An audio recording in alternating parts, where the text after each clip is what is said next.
Turkey's roasting well, I get home. Turkey's baking in an oven.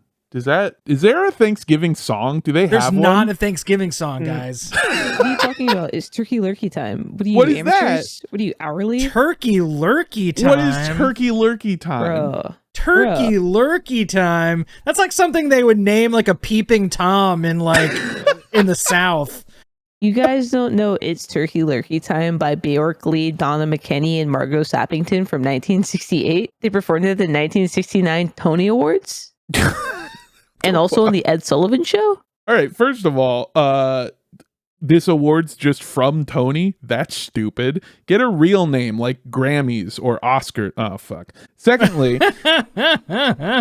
sing the song. How does it go? I've literally never heard this song in my life. Hold on a second. First of all, I'm not singing. I'm not falling for that trap. That's crazy. You gotta sing it. No. Why? It's Turkey Lurkey time. The very fact that it's one of the most famous mashup songs on the Glee mashup episode. Oh, well, I'm not gay enough to know it. This by Bjork Lee. Holy shit. That is a name. Lyrics. I want the lyrics. It's Turkey Lurkey time. Things like tried to run away, but Tom Turkey just came home. Something weird like that. I don't know. It's Turkey Lurkey time. Tom Turkey ran away, but he just came home. It's Turkey Lurkey time. Yeah. He's really home to stay. Never one to roam away. Let's make a wish and make all our wishes come true. A snowy, blowy Christmas. No, see, then it gets into Christmas. This is a Christmas song. Hold on. Yeah. It is a Christmas song. Oh, no, a Turkey Lurkey Christmas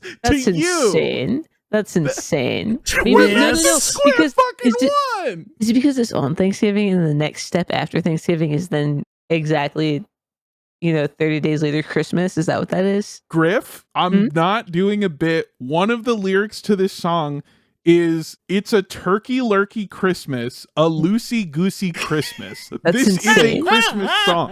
This is not a Thanksgiving song.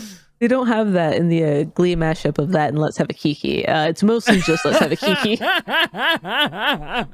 It's like 98% Let's Have a Kiki, and then someone tries to sing It's Turkey Lurkey time and gets shut out. Okay, first of all, this entire time I've been hearing Turkey Lurkey to the tune of Donovan's Hurdy-Gurdy Man. So here comes the Turkey Lurkey Man, and I'm just thinking of Zodiac with that fucking song playing through it. Oh my god. So it is a Christmas song. It was an entire bait and switch. There is no Thanksgiving song. It doesn't exist. No. It's Thanksgiving episode. Sorry, now I feel lied to. It was the Thanksgiving episode. Why would they put the Christmas song in there? Because it just has turkey in the name. And it's just the one line. I truly think it's just the one. It's like the one or two lines of the song, isn't it? It is mostly just Let's Have a Kiki with who's the chick from Sex and the City? Miranda, the main one, Sarah Jessica Parker. Yeah, she's in it for some reason.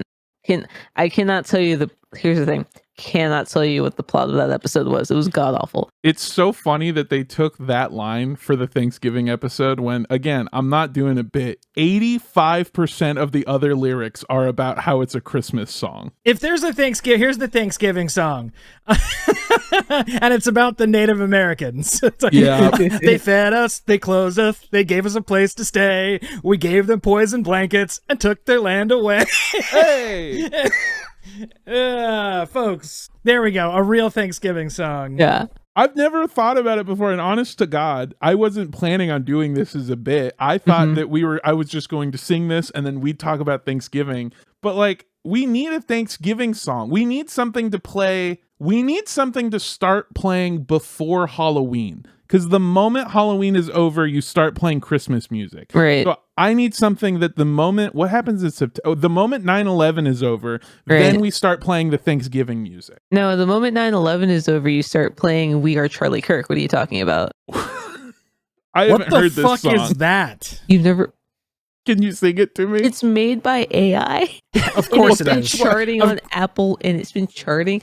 It is called We Are Charlie Kirk, and it's by an AI band called Spalexma. Like the thing under your dick?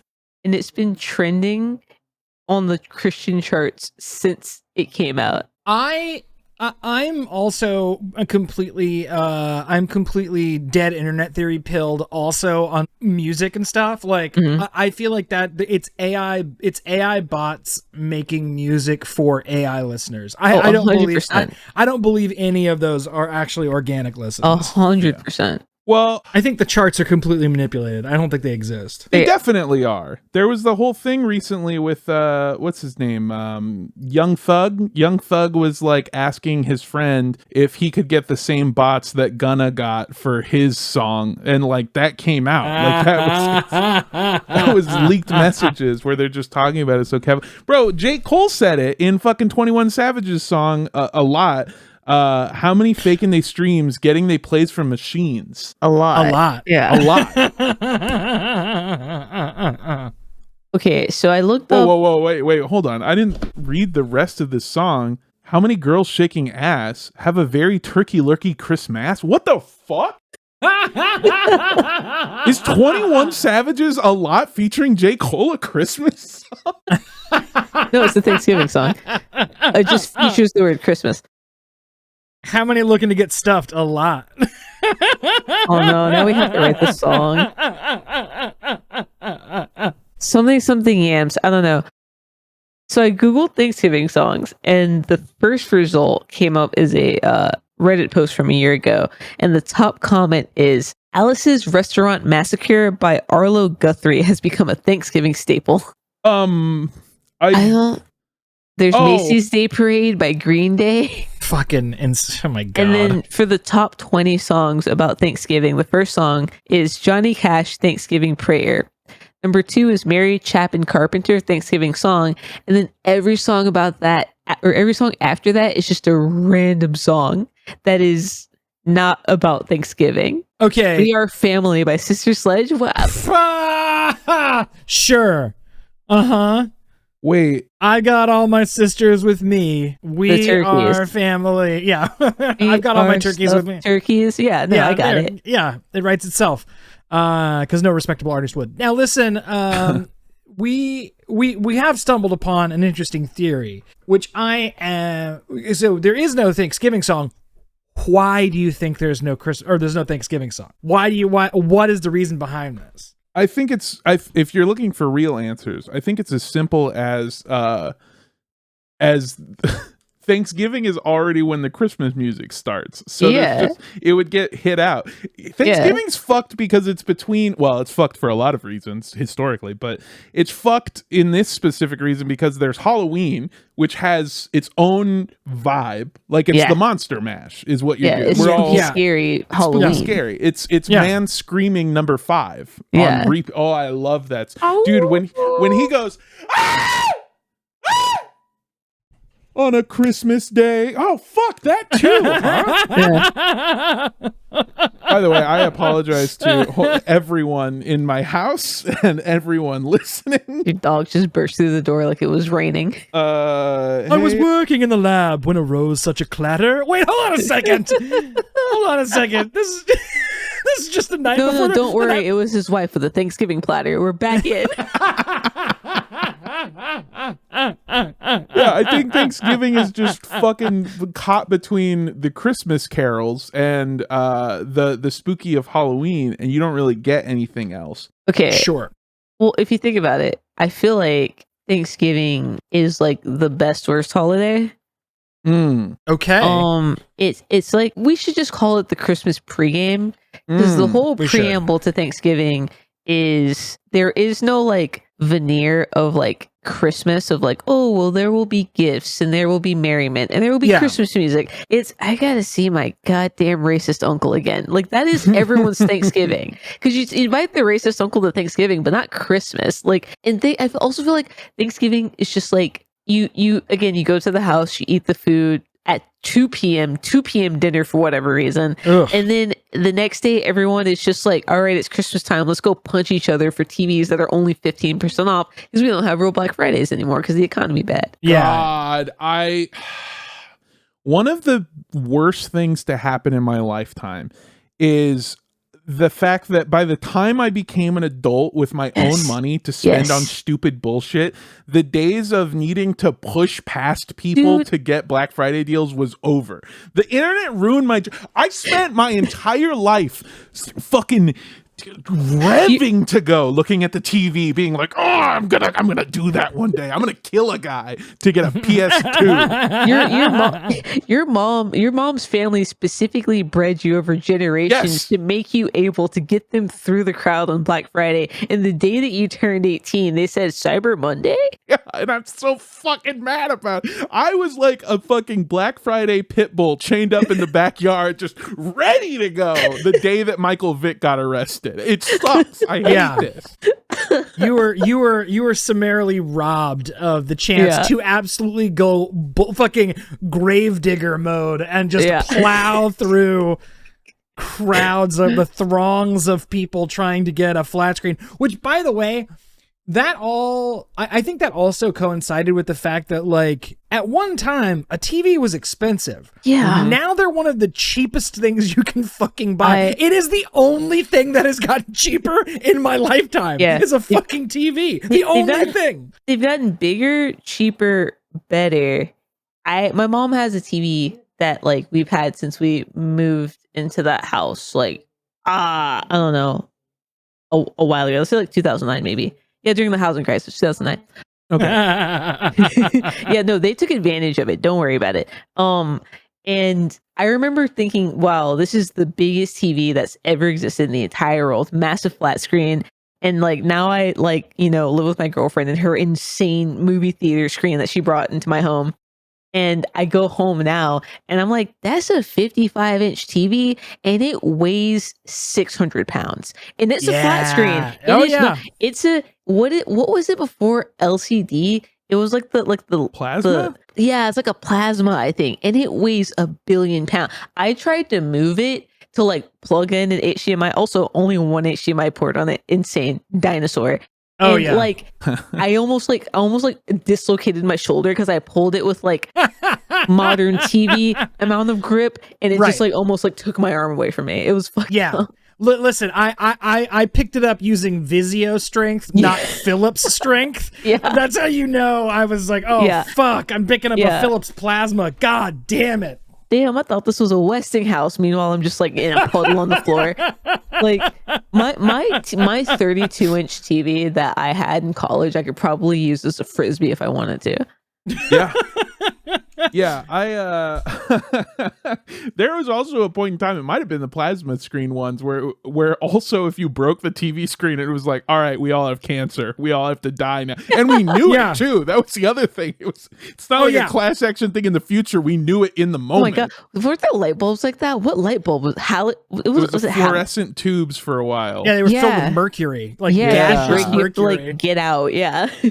Jesus Christ. Yeah, nothing I think has quite kept continuously improving like television technology. Yeah. I would say even phones, maybe you should Still upgrade every 4 years. It's still too expensive though. Like I got a new phone and it was like $1,200. It's like $1,200 if you want to get a new phone. Forget the price because again, they're prohibitively expensive. You're not going to need to upgrade unless you do that weird thing that I'm on, where it's a trap, where it's like technically I'm loaned my phone and I pay it off. Yeah, you're on a lease, like a car lease. You're leasing a phone. It's stupid. And then I switch it out before I can finish the lease, and it's like a whole scam. Whatever. Yeah, and you basically paid for the whole thing, but then they're like, "We'll take it and give you a $200 discount." Doesn't that make sense? Yeah, it's fine. I don't care. I'm in the scam. I don't give a fuck. But forget the money for a second. The fact that you really, technologically speaking, don't have to upgrade your phone to have the most up-to-date bullshit,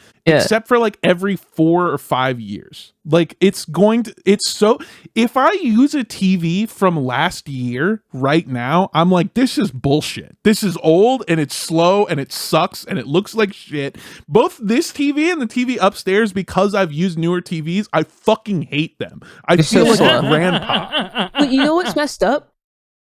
Tube TVs do not follow that rule. I feel like any CRT, like thick back TV, if I pulled any one Dummy of those thick TV, any one of those 90-pound 15-inch TVs out of a Goodwill and plugged it up, it would turn on. It would turn on the same amount of time as it did. It came off the like factory line, yeah, factory line, and it would be running, and it would be the exact same quality. Again, old TV. They're like, was it one of you guys that was like at a certain point TV, like you have a TV that's so old you can't get new apps on it? Yeah, that was me. I've had that so many like, times. What the fuck? Like that makes no sense. It's like, okay, so you have an app store, correct? And it's the let's say it's some fake brand like Samsung. It's like the Samsung app store, right? Yeah. And the app store is on all of your TVs. That's correct. Okay. So this new app came out and I want to download it. Oh, how old is the TV? Oh, it's from 2016. Oh, you can't do that. But it's the same app store. Yeah, but you can't do that. You can't do that. It straight up can't handle the technology because it's over 3 years old. It's insane. It's like, well, if it's the same app store, I can't even see it. And they're like, well, we don't need to get tempted. And you're asking too many questions already. I hate it. I hate it. Why did we have TVs that we got like 2 years apart from each other? They had different OSs on them, both Samsungs. Oh yeah. They fully different, because like I like turned it on. I was like, why is your live chat, like it was like a hub, and mine just goes to like a page, but hers had like a full like live apps suggested, and mine was just like, put live what you want, and it's just like, all right. I have it's like, oh man, you know the TV was old because it's like, oh, the only things that like still work, like the only things that still can get updates for it are Pandora radio app on your TV and Literally. Facebook Messenger. Like, why do I have Facebook Messenger on my fucking TV? My old shit has my an Roku, HBO Go button on it. What literally the fuck? my Roku remote that I had an HBO Now button, because it changed. It was HBO Now by that point. Yeah. And so and like that doesn't even go anywhere. I also had like an Amazon TV button that doesn't go anywhere. There's 2 buttons on the remote that just don't do anything. You press it and your TV kills itself. What the fuck? This TV has a Quibi button. I don't know how that's even possible. My God, what a throat. That was the whole thing about Quibi, is that like you couldn't watch it not on the app. You couldn't. Only could watch it on your phone. You couldn't cast it to a TV. No. That's the thing. You had to watch it on your phone. That's why it was destined to fail. You could only watch it on your phone. You also couldn't turn it landscape. You had to watch it in a fucking windowed screen. I will say something. The only cool thing that ever happened on Quibi was that one season of Reno 911 that they did on Quibi, because if you watched it vertical, it was like normal, but if you turned it sideways, it revealed the entire scene, and it was always insane. like it was always like that was the best feature ever. It was like, it would just be like, oh yeah, normal, and you turn it sideways, and it's like, why is Weigel getting choked out by a stripper clown in the background that has nothing to do with what's happening in the scene? I fucking incredible. love that. That was awesome. My favorite part about Quibi is when we had negotiated the terms of my show that I was going to get to write and make for Quibi, and then I stopped hearing from them, and then I went, hey, what happened? And I tried to like contact them, and no one would get in contact with me, and I was like, dude, I straight up got ghosted by Quibi. And my friend was like, oh man, you didn't hear? They super went out of business. Which is insane. They launched at the perfect time to do that. They missed it. Got by TikTok. They missed COVID by like a year or something. If they had been just slightly later, ooh, okay, they would have. I distinctly remember watching this. So I feel like I distinctly remember watching the Reno 911 Quibi show the week Kobe died. I feel like those coincided. No, those were way farther apart. Were they in time? Yeah. That's insane to me, because I'm like, I was in my old apartment, so it had to have been at least early 2020. No, because that's what I say when I shoot something in the trash bag and I completely miss Quibi. No, yeah, those were way farther apart. In chronology, yeah. All right, well, here's my solution. I think that because TVs are so cheap, at this point, a television is the technological equivalent of an iPod an iPod where there's just like, just fucking give them away. Put them in gift bags. They're worthless. They're valueless. Who cares? But you can't do that because of TV. What are you looking at me funny? Did you guys not live through that era where like... Oh, yeah. Yeah, they would like... Any gift bag you got had a fucking iPod Nano in it. Yeah. No, it didn't. It had a box that had a thing that was shaped like an iPod Nano that was actually like an MP.3 player. It was not. It was like a. Griff, I have one of those in the drawer over here, I think. I grew up going to Hollywood bar mitzvahs. I had iPods. That is not a relatable story, Armando. I went to a party once where I got a gift bag that had an iPod Touch, and my mom took it away because she said I was too young to have it. That's so funny. Smash cut to your mom 100% using that fucking 100%. iPod Touch. Yeah.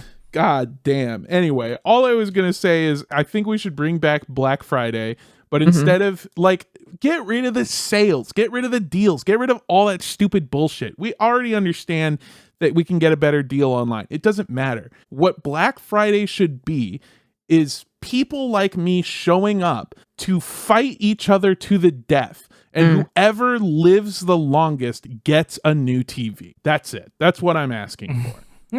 Exactly. You want a battle royale with prizes. Yes. I was built for Black Friday. I'm big as fuck. I'm really rude. I will get what I want. I'm broke. I'm stupid enough with money. You got so lose. dumb. You've got that hunger in you, which is also called hunger. Which You could trick me into buying a TV by saying that it's from 2026. I don't care. I want it now. I don't fucking give a shit. I want the TV now. Give it to me. All right. I don't care anymore. You guys ready to help people out? Yeah. Let's go. All right. Let's do a podcast. Welcome, everybody, to the only show that asks the question, what does a Thanksgiving song sound like? And then I don't think answers the question. It's boyfriend material. Gobble, gobble, gobble, gobble, gobble. Gobble, gobble, turkey lurkey. It is me, your big... Nope, I didn't have anything that time either. I didn't... You had so long to think about it. I know. Okay, peek behind the curtain. The power went out at my house, and we are re-recording just this part. We got 15 seconds into the intro, and then we had to stop recording. But I did this twice. I could not think of anything. It's me, your boyfriend, who takes your nap on the couch after Thanksgiving dinner boyfriend, Armando Torres. And it's me, your gelatinous cranberry sauce ribbed for her pleasure can, Andrew Rosas. I love that shit. Me too. And I'm the best thing at the Friendsgiving, the cutie pie. Oh, that's so sweet. If you show up to my Friendsgiving dinner without bringing food, though, I'll fucking kill you. I hosted it the last one you went to. You did. You straight up did, and I don't think I brought anything. No, I brought you mashed brought your potatoes that you kept apologizing for. They were good, right? They were good. Okay. You were self-conscious about them, and you kept saying sorry, and everyone kept saying, "Oh man, these potatoes are really good." And you're like, "I usually make them better. I'm sorry." The texture was all off. It was all bad. And can I admit to a bad? I think this might be racist, if I'm being honest with you. Mm-hmm. The tagline for the show, frankly. Yeah. Actually, upon further inspection, I think this might be racist. A Midnight Snack production. I was 100% more self-conscious because your family was there and because they were a Southern black family, and I don't know why it made me more nervous, and not nervous in the bad way, like I was afraid you were gonna rob me. Because straight up I felt like I was gonna rob your family, and I did. I stole all that alcohol from your family. You did. It wasn't that way. It was more like I felt the equivalent of like whenever those chefs are standing in front of the table and Gordon Ramsay's tasting their dish and they don't know which way it's going to go. That's how I felt walking into that home. That's so funny. I'm so sorry. The texture's normally way better. I'm so sorry. Oh, okay. So guys, I prefaced you guys earlier. with the message that I received this morning, right? Mhm. Yes. From one of my longtime listener and one-time caller, friend of the show. She texted me ominously the other day, "Hey, I need to talk to you," and then messaged me 2 minutes later because I have anxiety. It's nothing bad. I just need to see your reaction on FaceTime when I say it. Love that. And I was like, "Is she pregnant? What's going on?" Which would be immaculate conception because big old lesbian. But she called to inform me that she went on a date with a girl and had sussed out that girl had gone on a date with my ex. Oh, And not only Classic. did she told me the riveting story yet, because there's only like, what's up, Mando? So, hi, Armando Torres, boyfriend Gazette. Mhm. Is this the ex that I'm thinking of? Yeah, the last one. Yes. Okay. Yep. Okay. Yeah. Okay. All right. So set the scene. This is September, not of this year, a previous September. Do you remember? Yeah. Okay. So she goes on a date with this girl on like last Friday, and they're talking, and the girl says something about like, I think she's looking for a car, and then she says like, oh, you should get a Honda Civic, and then she laughs and she's like, oh, my friend has this podcast where they have a really long, funny bit about Honda Civics. It's a good podcast. You should listen to it. So we'll see if she listens to it. I don't know. And then the girl like jokingly goes like, okay, brag, a podcaster. And she said, yeah, it's really good. And I like it. And I asked her if she ever heard of Rooster Teeth. And she said vaguely. And then she said, wait, what's your friend's name? And then she said my government name. And then she was like, I went on 2 dates with ex's government name. And then she said, that's the one. And then proceeded to tell me about her nightmare date. Yes! Oh man, no need for turkey this year because this is juicy. Oh my gosh, this has been basting. Let's go.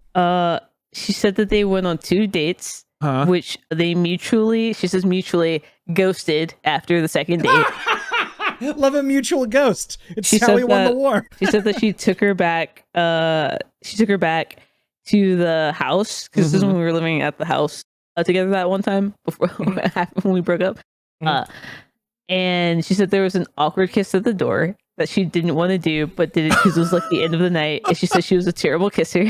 Oh no! She said, oh yeah, just for clarity, we lived together, and then I moved out like a month before she did to Andrew's place because his lease ended, and she was still there for like a month before her lease began at her new place. So she gets there, and she's keeping my dog because there's a yard there and no yard where I live currently, and I wanted the dog to have the yard for as long as possible. So she said there was dog shit everywhere in the yard. Of course. She said that there was a mountain of dishes in the sink, which if you guys have heard me gripe. Oh, she said we know your thoughts on a mound of dishes in the sink. Oh boy. She said that the first date was a series of bits, like she was doing stand-up. It was just a bunch of what felt like pre-planned jokes and bits. And I was like, oh, maybe this is just first date jitters. But then on the second date, it continued. Oh. And I realized, okay, I think what she really needs is an audience and not a date. She said that during the date she got too high, and she said that my dog was behaving poorly and being a cockblock, which does not sound like my dog at all, which is insane. And she said that it felt like she was in a circle of hell. Maybe because the dog had nowhere to walk because there was shit everywhere. No, outside in the yard. I'm like, if it's in the yard and it's that seeable, Jesus Christ. So then we looked at the date, and then me and Crystal looked up like what was happening at that exact time, and it wasn't my dog. It was our friend's dog, who is like a tiny version of my dog, who is very poorly behaved. It's the dog that ate. Remember I said I was dog watching someone and it ate a joint and got high and we thought it was going to die? Yeah. Which explains why there was a joint out in the kitchen for the dog to get a hold of, because she was apparently ripping him on this date and got too high and must have left at least half a joint in the ashtray. Oh my God. So that explains how that dog got high, because I've been wondering that ever since that happened. Oh my Christ. So funny. She said that it was her first date with a white person, and that the date was so bad that it turned her off of dating for an entire year. Whoa! Oh my god! Fucking god! So Okay. I have. Should we release this? Because straight up, if this was me and I ever heard this, I'd kill myself. she doesn't listen to this podcast. That'd Yeah, be a fair level enough. of self-harm Never I don't think she's capable of. Devastating stuff. Yeah, dog. So that's cool. That's so Man. cool. Ah, God. There's not enough lesbians in Austin, and Yeah. also there's not enough black lesbians in Austin because she has a type. You have created a cryptid that just roams the streets of Austin, Texas, looking. Apparently, I was doing a public service. Yeah, you were keeping it contained. And now You're running a lightning rod campaign for this terror. Yes. And Dude. now every black lesbian in Austin is going to have one shared moment, one shared memory of a bad date with this woman forever. Mhm. It's I don't that's so insane to me. Well, fuck. That actually kind of segues really nicely into our first question. If Let's go. Perfect. if you guys think you're ready to answer. Let's do it. Go. All right, straight up, I told Andrew before we started recording this, this may be one of my favorite questions we have ever gotten. I don't think you're going to be able to guess where it's going, and I want you to know, when I was reading this email, it's like 4 paragraphs long, and as I was reading it, I was like, none of this information is pertinent. Turns out, super was. Oh man, okay.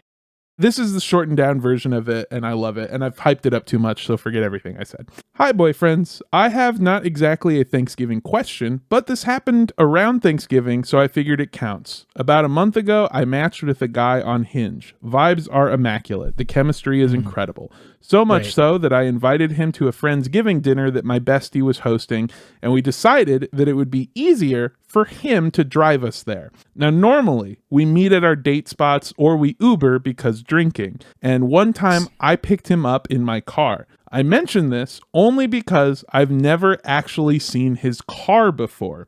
When he showed up to pick me up, the back of his car has a bunch of pro-police and military stickers on it. There was a thin blue line flag. There was a cop fundraiser sticker. There was a Blue Lives Matter sticker and a few stickers about the Marines. Semper Fi, boys. I was completely blown away because I did not get this vibe from him at all. When I brought it up, he laughed and told me that he just has the stickers to avoid getting pulled over. He says it has really helped him since he put the stickers on his car. If I'm being honest, I believe him. He just really does not seem like a pro-cop guy. And there was also a whole paragraph providing evidence. I'm going to save it to you. I do believe that at least this person believes that. Sure. Sure. But he still has the stickers. And some of my friends saw the stickers. And I feel uncomfortable about the stickers. Do you think it is a deal breaker? Do you think I should ask him to remove them? Or am I overreacting? Okay. Here's the thing, Mando. As you're reading the question, I literally in my head was like, maybe he has to drive through the deep south. You ever think about that? When we drive to Georgia from Texas and go through every state known for lynchings, I always go, should we just put like a thin blue line sticker on the back of the car and just keep it pushing? I think about getting like a magnetic one that I can just put on and off, like when we have to drive cross country. Because straight up, we drove through Arkansas by accident one time, and boy, will we never do that again. First of all, we almost went through a tornado. Second of all, it's Arkansas. Jesus Christ. I want to get, you know how in spy movies they have the button where like the license plate shifts and changes into another? Yeah. I want a sticker that's that, and depending on which button I press, it's like thin blue line. I support the sheriffs. And then the gay flag. Yeah. And then ISIS in case I ever go over there. Yeah, exactly. I believe him. I don't think men are smart enough to be that dastardly. I don't know. I understand the immediate fear of being of seeing that, of just like, it's giving the same thing of like every Spider-Man movie where he goes over to a girl's house to pick him up and finds out that like her dad is the villain or whatever. Yeah. The Green Goblin. Yeah, exactly. Or the Vulture. Yeah. Yeah, it's every Spider-Man movie. It always happens. Honestly, yeah. Yeah. That's how it would probably feel to me if I showed up to get into his car and saw that and was like, oh no. It would definitely be jarring and horrifying. Okay, here's my thing. I feel like classic boy lie, he would have been like, oh, I got it from my uncle gave me this car, my dad gave me this car. That feels like more of a boy lie than like, I'm trying to get out of speeding tickets. That feels like a thing that kept happening to him, especially he's got like a lowrider souped up like manual Honda Civic from the 90s. Like, Okay, yeah. This 2 pieces of added context. okay. This man is not white, and this car is fucked up. I rest my case. Yeah, those were pieces of crucial information I needed to like render a verdict on this. And no further questions, Your Honor. A dude with those stickers on his car washed out of the police academy or the military, so he keeps his car pristine and also a big white truck from the past 2 years. Yes. Absolutely. Yeah, I'm sensing like a Chevy like Z71, you know, but like an older model one. Yeah, or like a Miata that should not be street legal. Yeah. Yeah, one where like every time you stop at the light, it stops working for a second and he goes, oh, hold on. And he Anakin Skywalkers out the window really quick to fix it. Oh my God. Yeah, okay, I'm going to hit this one more time and I swear to God, I'll stop bringing it up. The way this email was written, a lot of the context happened before we got to the actual meat of the story. So in paragraph 2, I'm reading about this guy's race and how bad his car looks. And I was like, how is this possibly Yeah. And so then I got to Mando the end and it all came together. Mando thought the question was going to be like, do you think this guy's going to make it to the league? Or should I cut my losses? Do you think he's going to make it to a Benz out of that Datsun or no? Holy shit. Yeah. Caller, I think first of all, I believe that this person doesn't actually back the blue. Yeah. And that these are smokescreen bumper stickers to get out of being harassed by law enforcement. For his absolutely expired registration and lack of insurance. Oh yeah, and the fact that the probably tailpipe of that is like has been spewing smoke for, I don't know, 60,000 miles. They gave it an Italian job. You guys know about the Italian job, right? I told you about this? No. Man, you're supposed to blow the bloody doors off. No, what are you talking about? Sorry. When I got my catalytic converter stolen, I went to a mechanic, a Mexican mechanic, and I told him the problem. And basically he said, you could pay more than your car's worth to get a new catalytic converter and then even more to get it put onto your car. Or I can do an Italian job. And I went, what is that? And he goes, it's when we weld a pipe from the engine to the back and then it just doesn't make that noise, but you will be like adding a bunch of pollution. And I went, why did you call it an Italian job? And he goes, it's just what it's called. I think it's because they're fucking dirty. Jesus! Jesus Christ. And you were like, God damn, Hector, as you toss him the keys, because you absolutely do that. Absolutely do that. He's pulling out his wallet. Do you guys have Apple Pay? They did do that. Yeah, Jesus Christ, pulling it out. Yeah, they did do that, and then I don't know if I should admit to this. They did do that, and then I went to go get a smog check with it because I forgot, because I kept the car for so long, and the guy was like, obviously I can't pass this car for smog unless you pay the extra fee. And I was like, oh, bribe. Yeah, absolutely. Yeah. Okay. Oh, bribe. The Italian fee. Yeah. Though without proper catalytic converter fee. Got it. Sorry, I forgot I'm in it. I owe you the Dago debt. I forgot. I'm so sorry.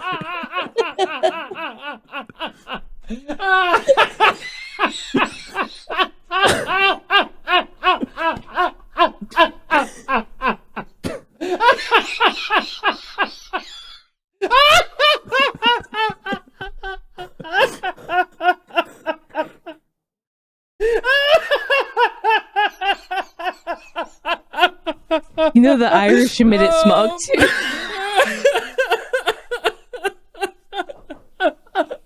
Oh my god.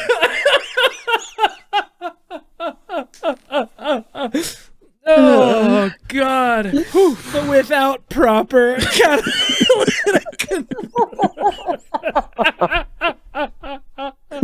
oh god. Anyway, yeah, bribe. Yes, bribe, of course. that's probably what this guy got going. Yeah. He's actually friends with Hector. It was just Hector without a mustache.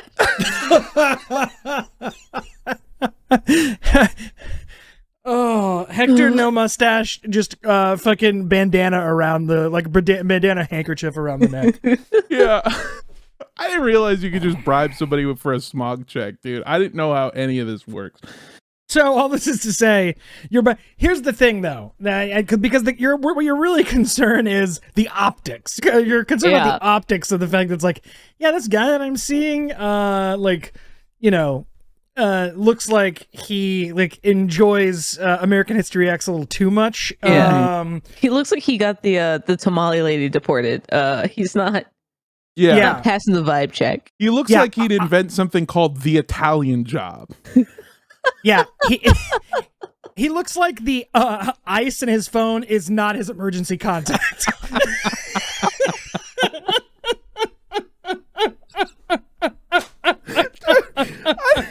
Having ice on speed dial is so diabolical. Walking into any restaurant and being like, so how long's the wait? Just finger on. Jesus Christ. Like, so you're worried about the optics of this caller, which I agree aren't great, but also, I don't know, still pretty early on in the dating thing to be like, this to be a make or break deal, MIO. I feel like you can suss. Here's the thing. I trust him more than if he had pulled up to your date in a Cybertruck. Yeah. 100%. 100%. Or any Tesla, really, because at this point, get rid of it. Yeah, but they're unsellable cars now, which is hilarious. No. Swastika. I got it before we knew he was bad. I got it before we knew he was cool. I don't know if you saw. I don't know if you saw the sticker, but I got it before we knew he was crazy, so it's okay that I have it. I listened to Kanye before I knew he read Mein Kampf when he made The Graduate. Yeah. God, guys, I was in on the ground floor of racism. I think that gets me a pass. I got this one when it was just sex, not sexy. That's how I've had this car. I guess I am pretty fucking upset at the concept that. Hold on, wait a second. Hold on. Do Cybertrucks have catalytic converters? No, they do not. Okay, that's what I was thinking. But I didn't want to. It's fucked up. They're electric, right? Yeah. It's fucked up that I can't steal the catalytic converter off a Cybertruck because that feels like the best way to get back at them. We got to figure out what the equivalent is. I guess it's just putting like a sound maker that makes sound in the wind on the bottom of it. I was gonna say shining the sides so much that it becomes reflective. Other cars will drive into it. Yeah. I don't know that you need to do anything to sabotage a Cybertruck. They come pre-sabotaged with their shoddy design. Could you sharpen the edges on it more? All right, here's the plan, guys. And it's devious, so keep close attention. First, we get the Cybertruck. Then, we park in front of a golf course. It'll explode on its own. We're just leaving the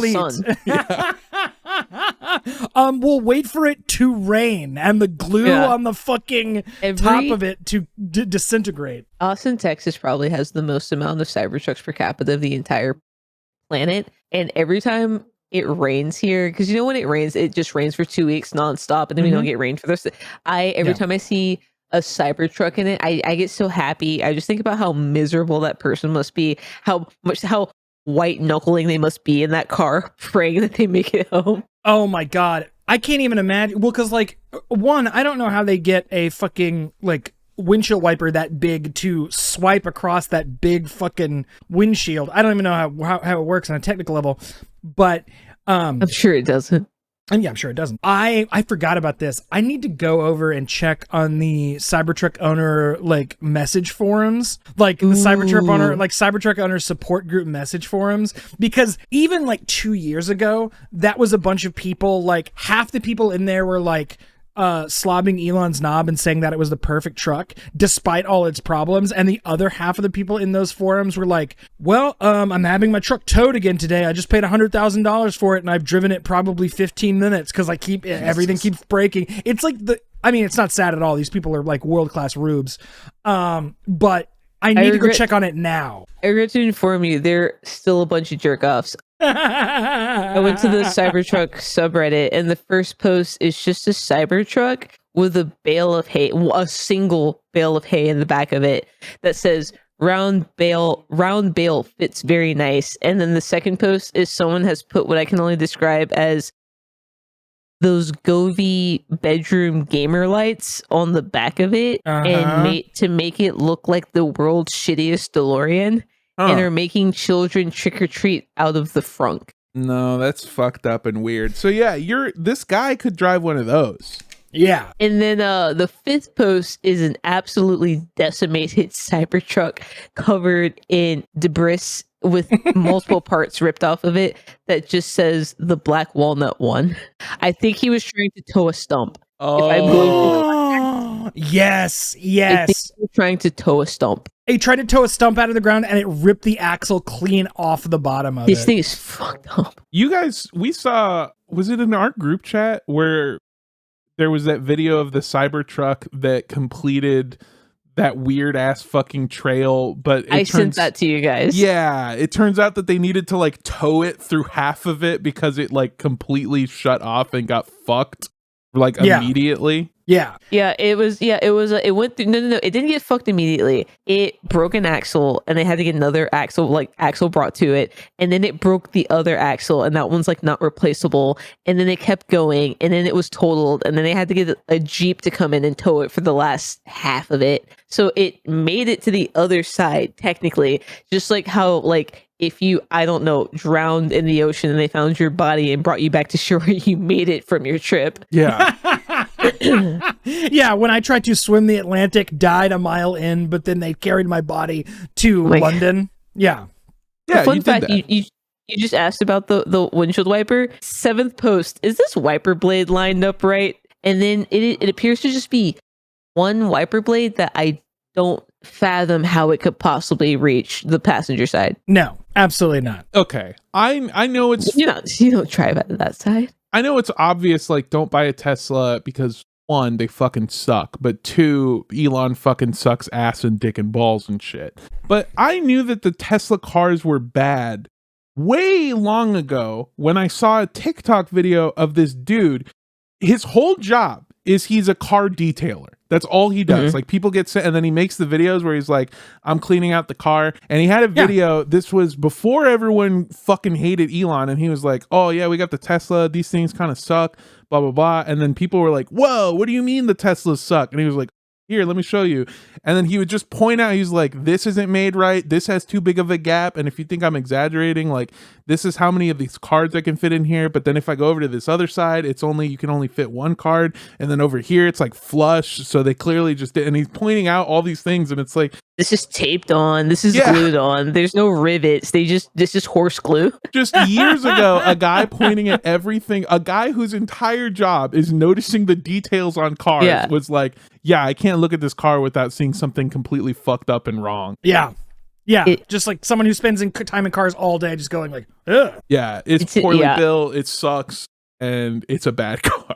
At a certain point, it feels like money truly can buy anything, because if like Honda or Toyota had made a car that was such a lemon, America would ban Japanese cars for the next 100 years. Yeah. You would not be able to buy a Japanese car for 100 years. Have you guys seen Chinese electric vehicles? Mm-hmm. Oh yeah.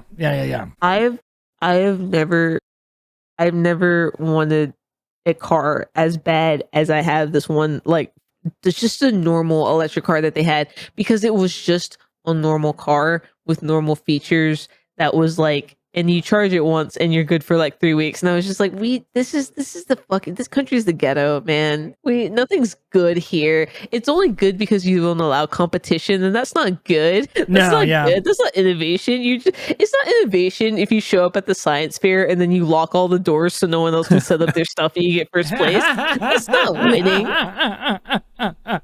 You poison the entire other team with laxatives so that they can't play, and you guys win the playoffs, and you guys won the whole tournament. That doesn't count. Dude, I'm sorry,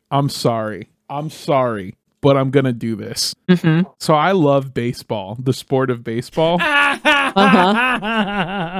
Recently, go on. Recently, I was watching this entire debate of people being like, Shohei Ohtani is the greatest baseball player of all time, and somebody else being like, yeah, but Babe Ruth is actually the best baseball player of all time based off his WAR, his WAR score. I'm not going to get into what WAR is, but basically, short and simple, it's way that you can judge somebody based on how well they did versus the average player in their time.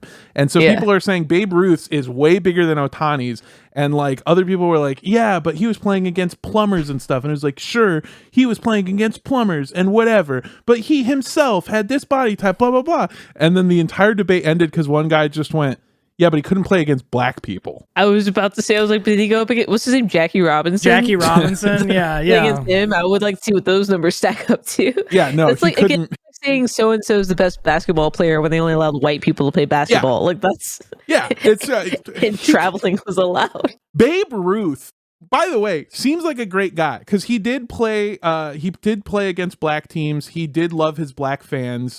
He was Puerto Rican. He was Puerto Rican, They say that he was half black. I don't believe that. And also, okay, all right. Did I tell you guys what Babe Ruth's childhood nickname was? What? It was N-word lips, was what he was known as. Whoa! That was his childhood nickname. Which brings me to my point. I think him and Dwight D. Eisenhower are secret blacks. Yeah. I will not be taking questions at this time. This press conference is over. Eisenhower looks like, every picture of Eisenhower, it looks like the most I got away with it thing I've ever seen in my entire life. That is the face of a man who got away with it. A stinker, yeah. Yeah. Imagine going your entire childhood and people call you N-word lips. That is your nickname. And then suddenly they're like... You answered to it. Suddenly somebody goes, well, what if we started calling him Babe? And you're like, yeah. Oh, yeah, 100%. Yeah, I love that. Babe. Babe's that. great. You could have called me fucking anything else. So anyway, caller, this is fine. This is fine. It could be so much worse. Yeah, all that to say, he's probably a normal man, and I think that any T-ball team of Dominican 12-year-olds could absolutely wallop the shit out of Babe Ruth. Yes. Yeah. And I also, like, on a serious note, I feel like if any of your friends are weird about it at all, literally just have him tell the story. Because, get this, so I got pulled over, and then I realized that, like, oh, somebody told me if I put these stickers on, and now since then, blah, blah, blah, it's going to be fine. I guarantee. Yeah. Also, and like, listen, like, you know, not for nothing, but like, and don't stay in anything for any reason that doesn't feel good or like work with you. If something's not right, or you see more red flags or whatever, taking all caveats into consideration. If this is like the biggest early red flag and everything else is cool and he's awesome and he fuck good and the chemistry is awesome and he's a cool guy, enough to bring him to a Friendsgiving, man, the dating scene out there is so trash. I would say to take his word for it, see where it goes, see how this plays out at the very least. It's him or the worst white lesbian in Austin, Texas. Those are your two choices. Yeah, that's it. That's true. Those are the options out there. Those are the options. Let's get to our second question this week. Yes. My partner and I are going to Thanksgiving at their parents' house for the second year in a row. The deal is that everyone signs up to bring a dish or some supplies. Every year, my partner signs up to bring mashed potatoes. However, and I say this with all the love in my heart, they do not know how to make mashed potatoes. Sick. Awesome. They aren't really a cook. I do most of the cooking, and when it's their night to cook, they mostly do oven-based meals or frozen food. I don't mind it, but mashed potatoes are my favorite Thanksgiving side dish, and last year they were almost unedible. Inedible. I'm sorry. I didn't mean to fucking grammar fuck you like that. My bad. They were almost unedible. I really don't want to crush my partner's dreams, but I really think that we might be a cups and ice family. Oof. How can I convince my partner to either let me make the potatoes or stick to the non-food items on the Thanksgiving list? What kind of quitter talk is this? What? What kind of quitter talk is this? I immediately... Is this your partner or your worst enemy? Very, very Do you true. hate them? Shut up. I immediately resonated with this question for the sole reason of, I've told this story a million times on several different podcasts. I once dated a woman who told me that she made the world's best chocolate chip cookies, and then she made them for me and they fucking sucked. They were both undercooked and also burnt on the bottom somehow. A weird mess. Yeah, yeah. And they had heard that if you're supposed to put like finishing salt on the cookie and that like enhances the flavor. They just poured regular table salt on top of it. They were hard and gross and awful and terrible, but this woman was so fucking hot that every single person had told her that they were the best chocolate chip cookies, myself included. I don't feel good about it. Because they didn't love her. Yes, well, maybe a little bit. Yeah. No, they love them titties. That's what they love. Yeah. Yes. And how they bounced on it crazy style. That's So how they love Exactly. I was fucking 22 years old, and and she was beautiful. So my point is, the thought of never getting to eat chocolate chip cookies again made me want to die, and is a non-0% reason that I am not with that person. If the person I was with made terrible mashed potatoes, which I think are my favorite Thanksgiving dish too, that or mac and cheese. Top two. Absolutely. I really do fuck with the store-bought cranberry sauce, Andrew. When you said that earlier, I was like, fuck yeah. But that actually might have been it doesn't matter.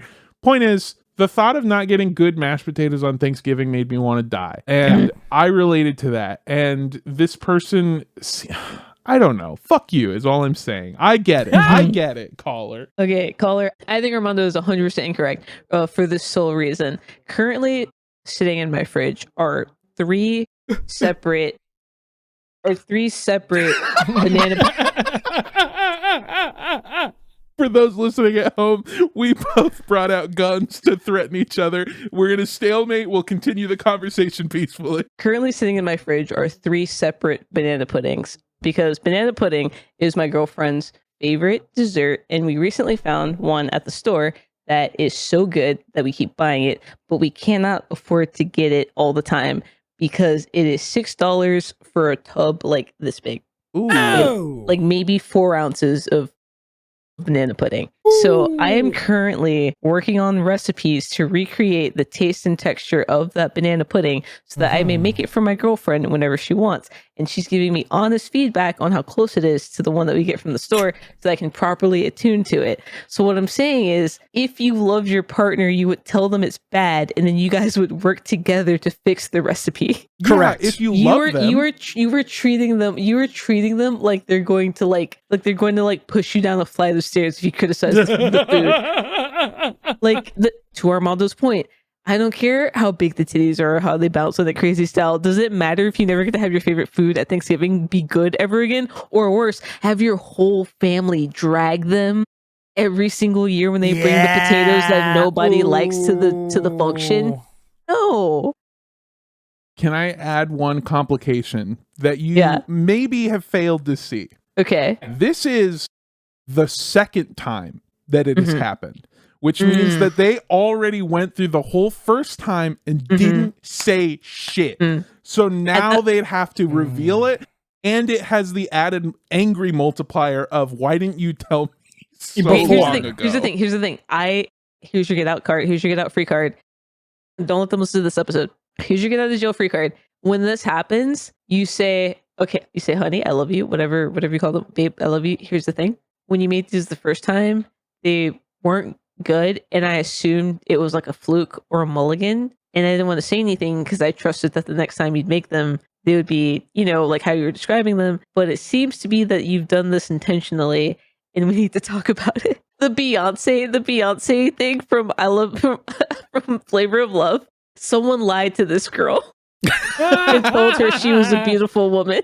Yeah. Someone lied to her. What do you think the cutoff is for the amount of times that you've tried the mashed potatoes before you can't use that anymore? Is 3? 2. 2.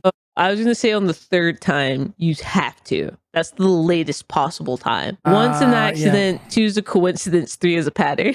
Okay. 3 is a pattern. You're right. 3. It is 3. 3. Yeah. 1's fluke. 2. Yeah, exactly. 3 is a pattern. And that 3rd time, you got to be like team meeting, like right now. You have to like truly walk up to the mound. You have to like, pick up the phone, call the bullpen. You walk out to the mound. You cover your mouth so the cameras can't see what you're saying. Or hey, you could soften the blow. Just be like, hey, I love you. I really see a future with you. I see us together for a long time, so I have to say this now. Mm-hmm. Yeah, these potatoes suck shit.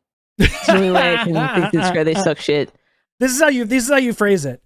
I love you as much as these potatoes are bad. That's how I love you as much as these potatoes suck. I love you less than these potatoes are sucky. All right. Fuck you guys, both of you. Okay. Here's what we're gonna do. Spring training. Let's go. Griff. Okay. I'm the partner. Okay. And you're the caller. Tell me my potatoes are bad.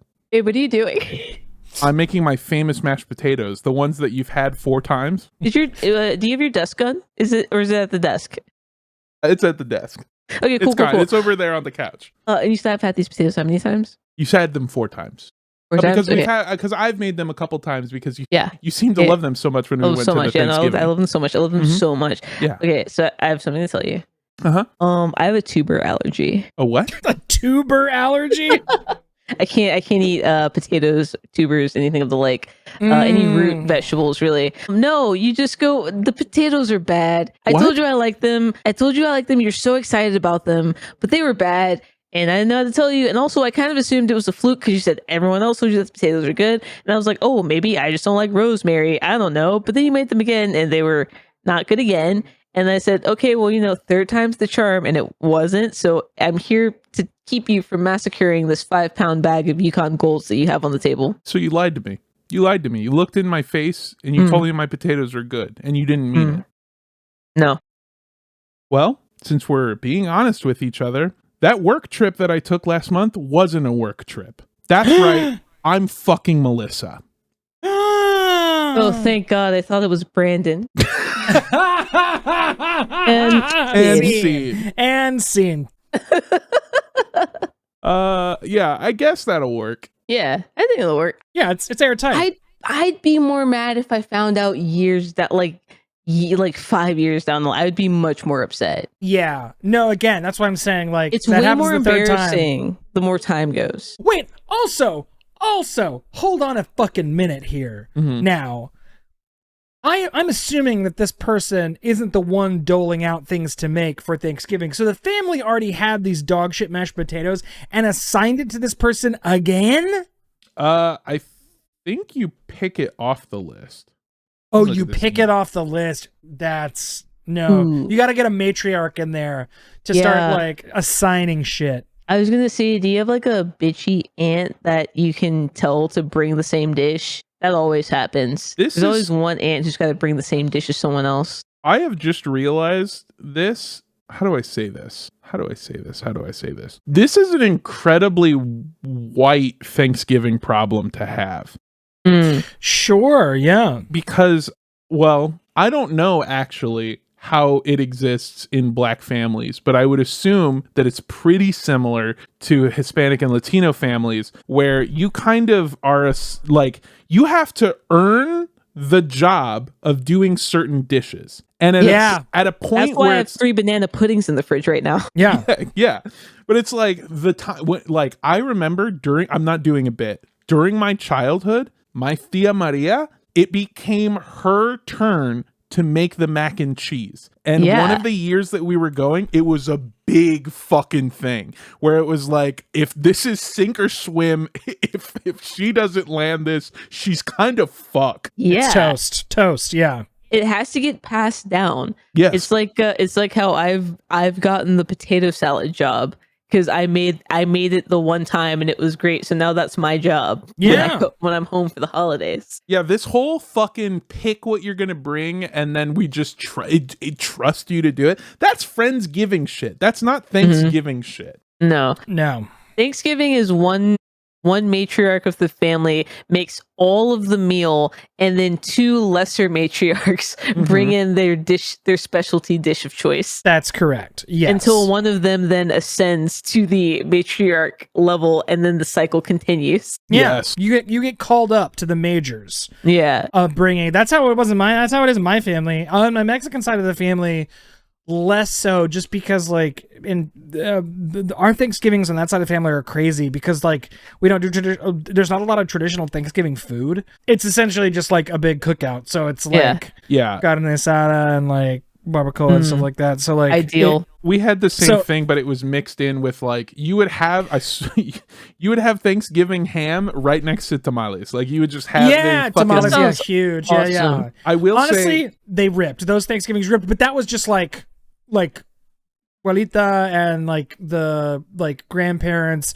and the like parents and stuff. That was all, and the tios. That was always taken care of by like adults who have done it for literally 40 years. So outside of my dad's family and my dad's immediate family, because that was one Thanksgiving dinner that my abuela doesn't really cook that much. She's great, but my abuelo, my grandfather, he was the chef. He was the cook. He was great. Okay. So my grandmother, she would get help from like my tia Maria, etc. Anyway, what I'm trying to get at is in Latino culture, at least my family, because there's so fucking many of them, each house is hosting a different Thanksgiving where each matriarch of that house is doling out to their own home all of the things. And then it becomes the parade where we started at this person's house and we would go. And by the way, you're expected to eat an entire plate at the minimum. And then you would do that, and then we would go to the next house, and then the next house, and then the next house. And we would do that 5 times. And the hierarchy was the later in the night it was, the better the food was. And it was always the terrible trade-off of you would have to go through 4 shit plates before one good plate. Just pushing your food around the fucking plate to make it look like you ate some. Giving it to the dog under the table. Fucking trash. Yeah. Dog steps and it tracks it around the house. Yeah. Caller, you got to nip this in the bud. You got to say the sooner the better. You got to like lay down the law. Be honest. If you love them, you got to be honest, and you got to say, "Honey, your potatoes are trash." Yeah. You got whack mash. You got whack mash. Incorrect. These potatoes are rotten. Let me hit you with one of these. Let me peel you off one of these. Yeah. Swap them out. Make your own. Make them better. Make them better. And when they're not looking, dump theirs in the fucking garbage. Buy an identical bowl.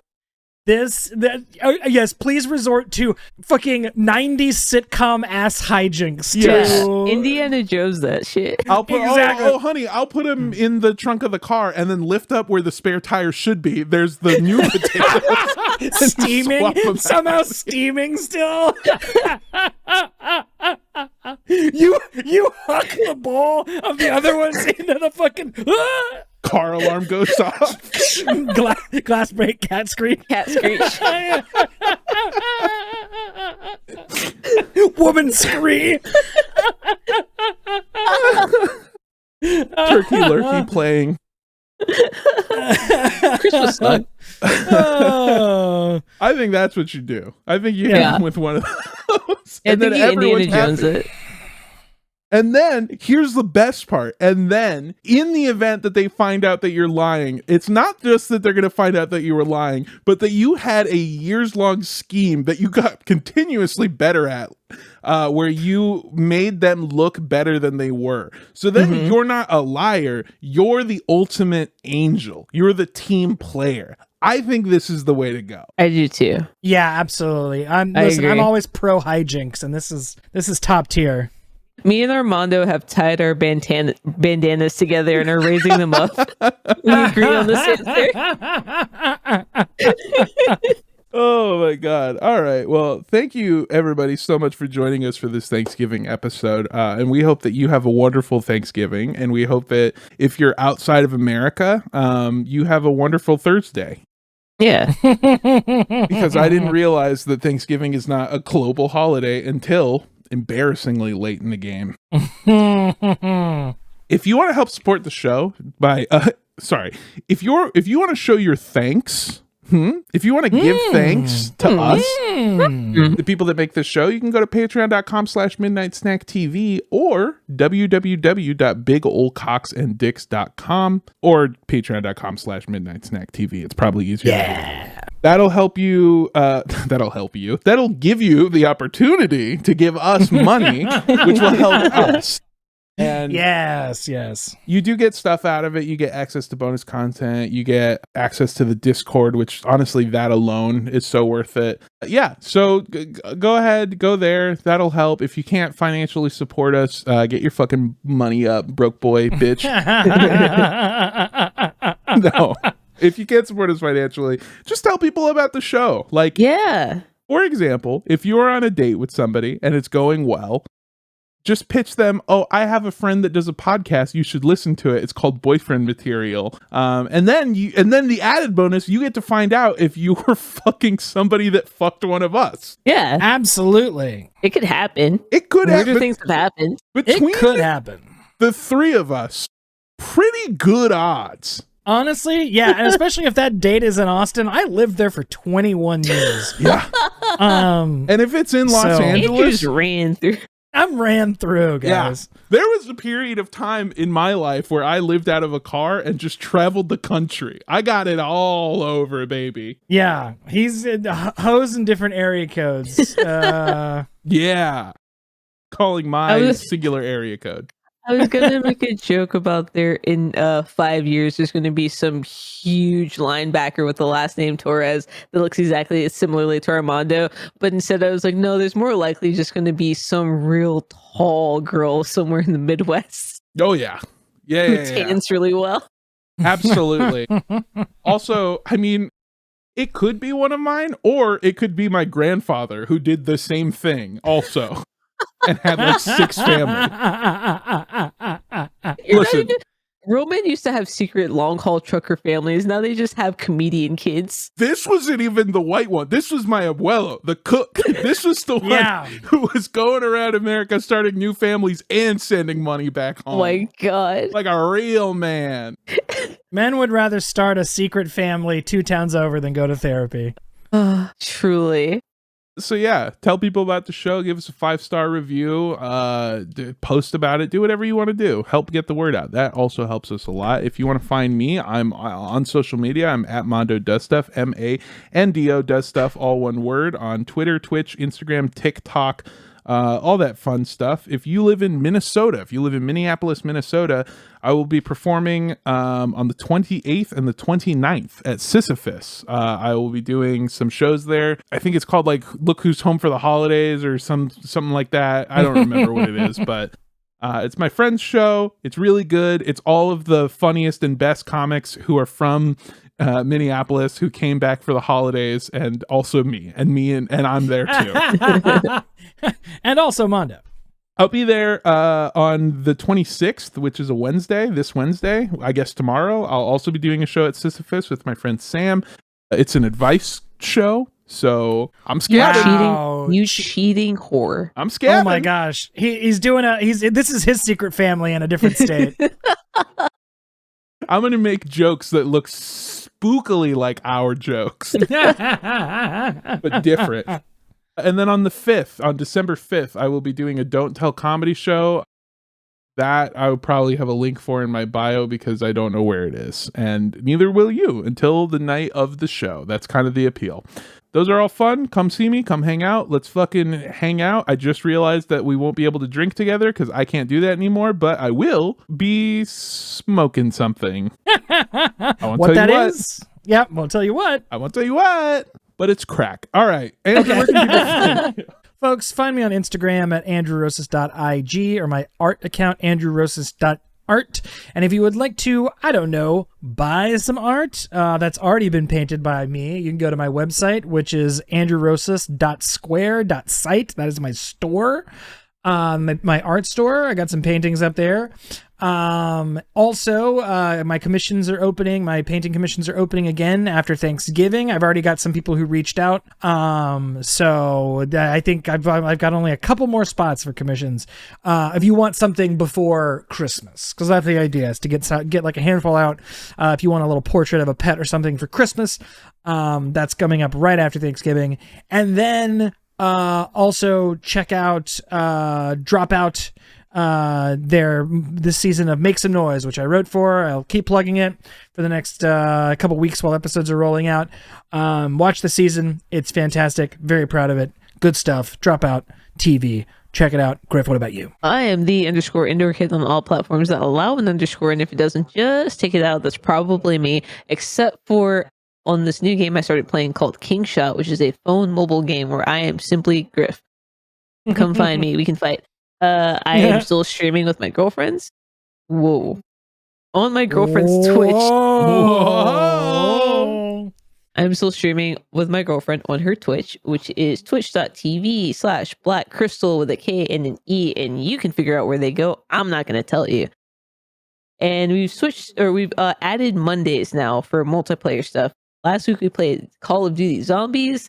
This week, who knows, but probably Overwatch based on historical trends. And we're still there every Wednesday playing fun games on the cozy couch. We finished Immortality by accident, and by that I mean we got the credits to roll, but if you come back this week, we'll probably be playing it again because we want to 100% platinum complete it. So if that interests you, come on by. What if I streamed MLB The Show 25 and I made you? Huh? You made me? Yeah, I made you. What if I No. Oh wait, this doesn't have to stand if you say no. We still never streamed. I still want to stream RV there yet with you guys. Yeah, we should do that. We should do that. Let's go. There's a mechanic where you smoke darts with your friends. It's awesome. I want that so bad.